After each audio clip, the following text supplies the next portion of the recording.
सद्भावना बोरा जी हैं, उनके पाँव में छाले आई गए हैं। साथ ही साथ लगातार वो कांवड़ लेकर चल रही हैं, अमरकंटक से निकली हुई है और 16 अगस्त को भोरा रामदेव बाबा में जल अभिषेक करेंगी। लोग तो पूरे साल भर इंतजार में थे कि कब सावन आए और हम दीदी के साथ ये कांवड़ की यात्रा में निकले और संख्या मुझे लगता है कि महिलाओं की 250 से 300 की संख्या अभी है। टोटल हम लगभग 700 के आसपास हैं। तो ये यात्रा को लेकर आप एक मुझे कहानी बताइए कि ये शुरुआत कैसे हुई? आपने 1 साल पहले शुरू किया और दूसरा साल है, कहाँ से कॉन्सेप्ट आया कि भैया इतने सारे लोगों के साथ कांवड़ लेकर चलना चाहिए? 100 किलोमीटर की यात्रा हो गई है और इसलिए हमारी स्पीड थोड़ी कम हो गई है कि गाँव में जहाँ पे जो घर पड़ रहे हैं सभी का जो एक आस्था है कि हम कांवड़ के जल में प्रणाम करके नारियल चढ़ाएं। इससे समय हमें ज़्यादा लग रहा है, लेकिन आज रात तक हम डोंगरिया पहुँचने के बाद ये देखो, ये कीचड़ वाले रास्ते से हम लोग चल रहे हैं और आगे रोड और ज़्यादा दुर्गम है। इससे ज़्यादा खतरनाक रास्तों से होकर ये यात्रा गुजरी है और आगे और गुजरने वाली है। मैं तो यही कहूँगी कि अगर धर्म के लिए मुझे लोगों का विरोध भी झेलना पड़ेगा धर्म के रास्ते पे चलने के लिए, तो मैं उससे डरूंगी नहीं करूँगी। रात के 9 बज रहे हैं और पथरीली रास्तों से, खेत खलिहानों से, अंधेरों के बीच में कांवड़ यात्रा अभी भी जारी है। ना थके हैं ना रुके हैं, नदी आ जाए पहाड़ आ जाए। और आप देखिए भावना बोरा जो पंडरिया विधायक है, उनकी कांवड़ यात्रा, उनके साथ में 600 जो कांवरिया हैं वो अभी भी चले हुए हैं। रास्ता बहुत छोटा सा है और जो पथरीली रास्ता है, जो खेत वाले रास्ते हैं, उस रास्ते से चल रहे हैं। हमारे सद्भावना बोरा जी हैं, उनके पाँव में छाले आई गए हैं। साथ ही साथ लगातार वो कांवड़ लेकर चल रही हैं, अमरकंटक से निकली हुई है और 16 अगस्त को भोरा रामदेव बाबा में जल अभिषेक करेंगी। और अभी चूँकि पंडरिया विधानसभा, चूँकि उनका विधानसभा उनका घर है, वहाँ पहुँच चुकी है। भावना जी, काफ़ी इंटीरियर इलाका है यहाँ पे, तो रास्ते भी ठीक नहीं है, यात्रा जारी है, क्या कहेंगे? देखिए, हम जिस रास्ते पे चल रहे हैं डोंगरिया पहुंच का ये मार्ग है और खेत के बीच में जो रास्ता रहता है, जो खार है, मेड़ है, मेड़ नहीं कहेंगे इसे, खार कहेंगे। मेड़ तो जो खेत के बीचों बीच रहता है वो रहता है। हम अभी खार पे हैं और अभी हम डोंगरिया पहुंचने वाले हैं। 100 किलोमीटर की यात्रा हो गई होगी। 100 किलोमीटर की यात्रा हो गई है और इसलिए हमारी स्पीड थोड़ी कम हो गई है कि गांव में जहाँ पे जो घर पड़ रहे हैं सभी का जो एक आस्था है कि हम कांवड़ के जल में प्रणाम करके नारियल चढ़ाएं। इससे समय हमें ज़्यादा लग रहा है, लेकिन आज रात तक हम डोंगरिया पहुँचने के बाद वहाँ जलेश्वर महादेव को जल अर्पित करेंगे। बिल्कुल, हर दूसरे घर में स्वागत हो रहा है इस कांवड़ यात्रा का और आपको लेकर उनका एक अनुभव है। उनका कहना कि भैया इससे पहले हमने ऐसा विधायक नहीं देखी। देखिए, वो तो उनका प्रेम है मेरे लिए, जो हमेशा से मुझे मिलता रहा है। मैं बहुत धन्यवाद करूंगी ईश्वर का और यही कामना करूंगी कि जैसे उनका विश्वास और आशीर्वाद मुझे अब तक मिला है, आगे भी ऐसा ही मिलता रहे। बिल्कुल। ये यात्रा को लेकर आप एक मुझे कहानी बताइए कि ये शुरुआत कैसे हुई? आपने 1 साल पहले शुरू किया और दूसरा साल है, कहाँ से कॉन्सेप्ट आया कि भैया इतने सारे लोगों के साथ कांवड़ लेकर चलना चाहिए? आप चाहती तो अकेले जाती, कांवड़ लेके आ सकती थी, गाड़ी में जाती।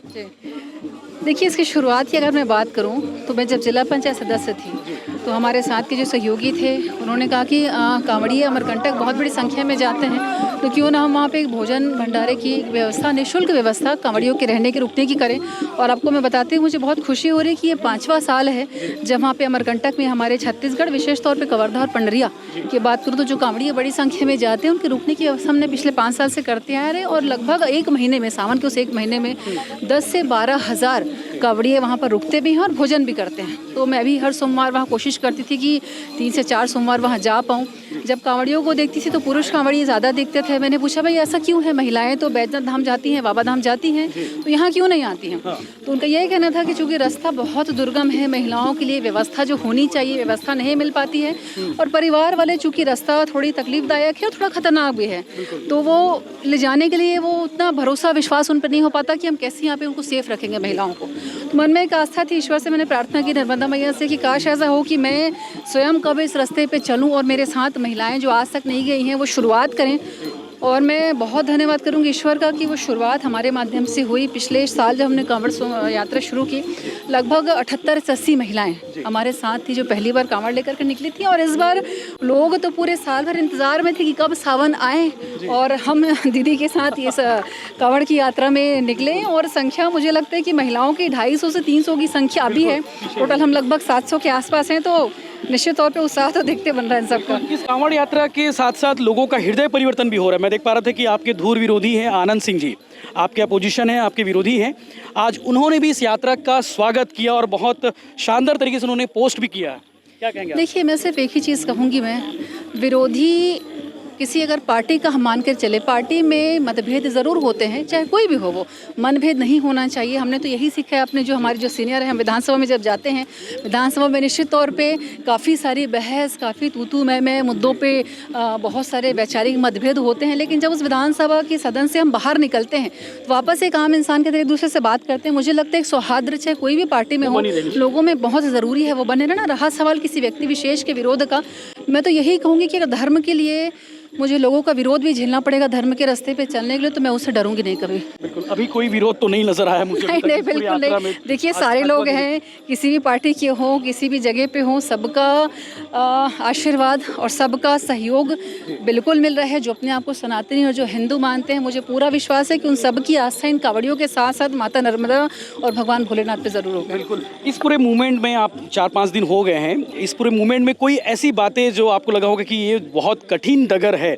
ये रास्ता काफ़ी कठिन है, भोलेनाथ परीक्षा ले रहे हैं क्या, ऐसी कोई बातें? देखिए, जब अमरकंटक से हम कांवड़ में जल ले करके निकलते हैं, जब कुंड से हम जल इसमें भरते हैं, कुंड से जब इसकी पूजा होती है कांवड़ की, उस समय निश्चित तौर पे उत्साह तो रहता है कि इतने सारे लोग हैं, हमें जल चढ़ाने का ये शुभ अवसर मिल रहा है, लेकिन मन में कहीं ना कहीं एक थोड़ा सा डर तो मैं नहीं कहूँगी, लेकिन थोड़ी एक मतलब क्या बोला जाए, शंका तो नहीं कहूँगी, लेकिन एक थोड़ा सा भय, एक ज़्यादा मुझे लगता है कुछ शब्द होगा, रहता है कि इतना लंबा सफ़र है, इतने सारे लोग हैं, इतना कठिन डगर है, बच्चियाँ हैं, तो ईश्वर न करे कोई परेशानी आए, बस एक मन में कहीं ना कहीं छोटा सा डर रहता है। लेकिन उस डर से कहीं बड़ा वो विश्वास है माता नर्मदा के लिए और भगवान भोलेनाथ के लिए कि जब तक वो हैं, क्योंकि आप देखेंगे इसमें आगे आगे झंडा चलता है। झंडे का मतलब है कि महामाया माता जी जिनकी हम पूजा करते हैं, वो माँ आगे चल करके हमारा मार्गदर्शन करती हैं। पीछे हमारे साथ साथ में हनुमान जी का झंडा चलता है, तो दोनों के बीच में जो हम सब की रक्षा करते हैं माता और हनुमान जी जहाँ पे हैं, तो साक्षात तो फिर चिंता का कोई विषय ही नहीं है। चिंता का कोई विषय नहीं वाकई में। तो ये जो सेवा है लोगों के अंदर देखा मैं कि लोग स्वस्फूर्त सेवा के लिए भी सामने आ रहे हैं, चाहे वो फल वितरण करें, चाहे वो कांवड़ियों का जो पैरों में मरहम लगाने का हो, वो भी देखने को मिल रहा है। सेवा भी गजब का है और आपका टैगलाइन भी है, जन सेवा ही भावना है। निश्चित तौर पे देखिए, जो व्यक्ति अगर किसी को कुछ प्रॉब्लम है, शारीरिक, खतरनाक रास्ता ही दिखा हो, मानसिक और किसी प्रकार से जो नहीं जा सकता इस यात्रा में, उनको लगता है कि मैं कैसे ऐसे लोगों की सेवा करूं जो धर्म के मार्ग पे अलग अलग जगहों पे अलग अलग समाज जोड़ने, कहीं भोजन का, कहीं भंडारे का, कहीं चॉकलेट बिस्किट, जो बन पड़ता है, जिससे अपने हिसाब से व्यक्ति और समाज और जितने लोग हैं, कुछ व्यवसायी हैं, कुछ कर्मचारी हैं, वो सभी अपने अपने स्तर पे कोशिश में लगे हुए हैं सेवा की। बिल्कुल वाकई में। और 16 तारीख के लिए कुछ विशेष कार्यक्रम, कोई विशेष आयोजन, कोई विशेष अतिथि आने वाले हैं?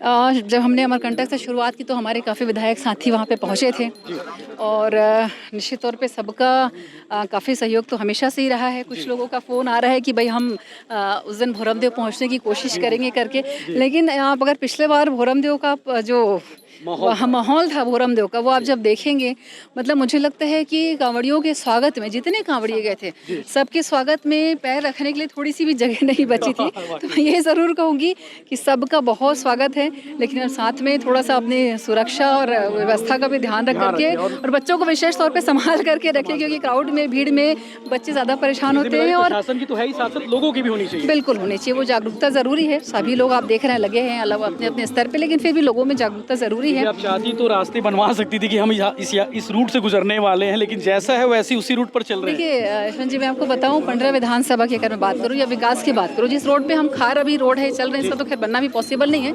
क्योंकि ये हमारे आम जो, अगर आप कभी गए होंगे गाँव में, अगर रहते होंगे तो समझते होंगे खार किसको बोलते हैं। लेकिन 15 विधानसभा की अगर मैं बात करूँ तो आज की स्थिति में, जो स्थिति में मुझे 15 विधानसभा मिला था 2.5 साल पहले, लगभग 300 किलोमीटर से अधिक की रोड हमारी सरकार ने, चाहे वो प्रधानमंत्री योजना हो, मुख्यमंत्री सड़क योजना हो, PWD की सड़कें हों, NH की सड़कें हों, जनमन की सड़कें हों, मुझे लगता है कि मैक्सिमम स्वीकृति अगर कहीं हुई तो मैं भाग्यशाली हूँ कि 15 विधानसभा में हुई है। जी, वाकई में 300 किलोमीटर काफ़ी बड़ा रेंज होता है। पिछले साल मुझे याद है पंडरिया का जो मेन रोड था और पंडरिया का जो हरी नाला, बहुत पुरानी मांग थी जिसकी, शायद लगता था कि पता नहीं ये कैसे संभव होगा, उसको हमारी सरकार ने स्वीकृत किया है। तो मैं धन्यवाद भी करूँगी, क्योंकि पिछला बार जब हम चलते थे तो लोग तो कुछ नहीं बोलते थे, मुझे बड़ा बुरा लगता था कि मेरे रहते हैं मेरे रोड की स्थिति ऐसी है।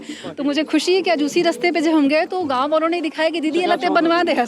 तो मुझे अच्छा भी लगा कि चलिए कुछ काम बचे हैं, बिल्कुल 16 तारीख के बाद बाकी कामों में भिड़ जाना है। 16 तारीख के बाद जो भावना बोरा की दिनचर्या है वो कितनी बदलने वाली है? क्या क्या काम बचे जिसको करने वाला? काम पेंडेंसी भी बहुत ये सारी होगी। सूची तो बहुत लंबी है। नहीं, लोग अभी भी मेरे पीछे से, मेरी टीम पूरी लगी है, जो अगर व्यवस्थाएं किसी कुछ काम हैं- नहीं अटक रहा है? नहीं नहीं, काम किसी का भी नहीं रुक रहा है। आवेदन निवेदन वाले जो काम लिखा पड़ी होते हैं सब चीज़। वो सब है, वो सब में तो बहुत पुख्ता हम काम करते हैं, उसमें कोई विषय नहीं है।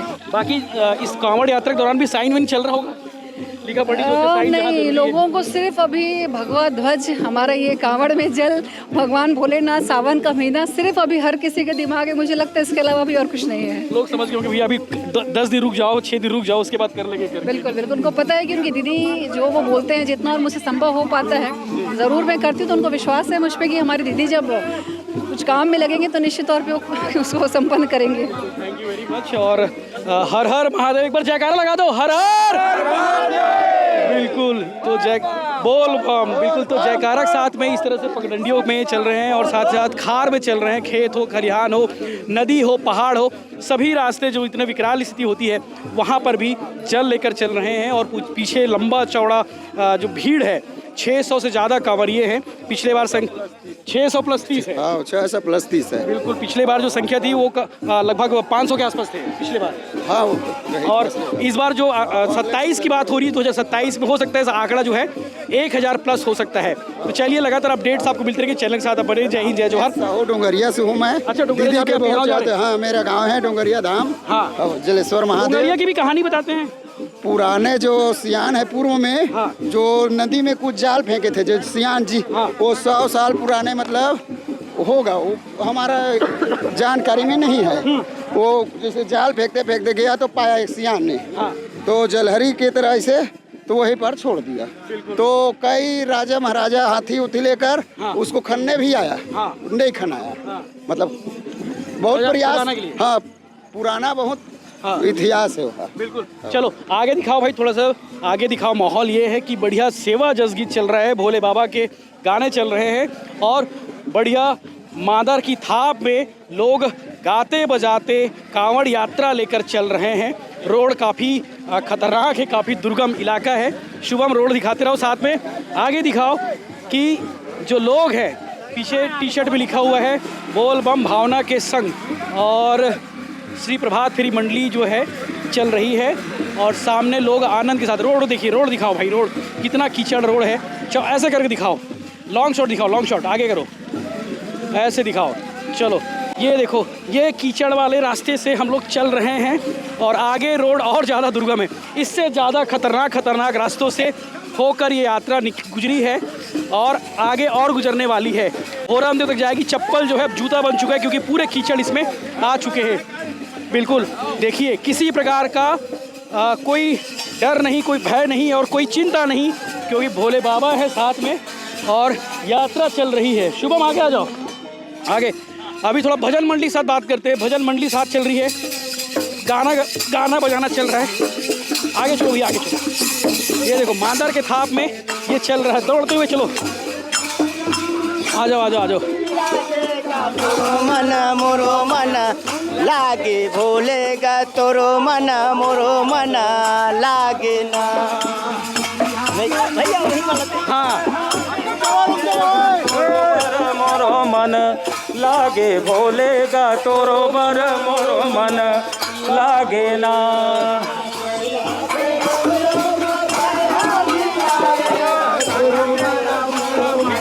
कंटिन्यू कर भैया।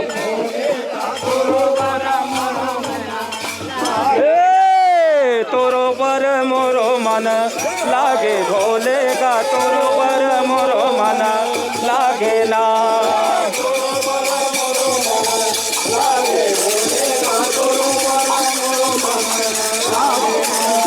तोरो बर मोरो मन लागे भोलेगा, तोरो बर मोरो मन लागे ना। तोरो बर मोरो मन लागे रहेगा, तोरो बर मोरो मन लागे ना। कैलाश में जाके दया संजमाएगा, तोरो बर मोरो मन लागे भोलेगा, तोरो बर मोरो मन लागे ना। चलो भक्ति भाव के साथ यात्रा चल रही है। इस यात्रा को देखकर आप लोग क्या कहेंगे कमेंट कर दीजिए, क्योंकि ये ऐसी यात्रा है जिसकी चर्चा पूरे प्रदेश में हो रही है, क्योंकि 151 किलोमीटर तक यात्रा चल रही है।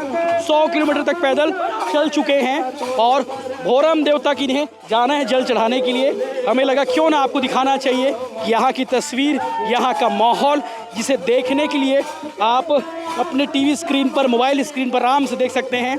और इसीलिए हमारी टीम आज ग्राउंड रिपोर्ट करने के लिए पंडरिया विधानसभा के ये गांव आई हुई है।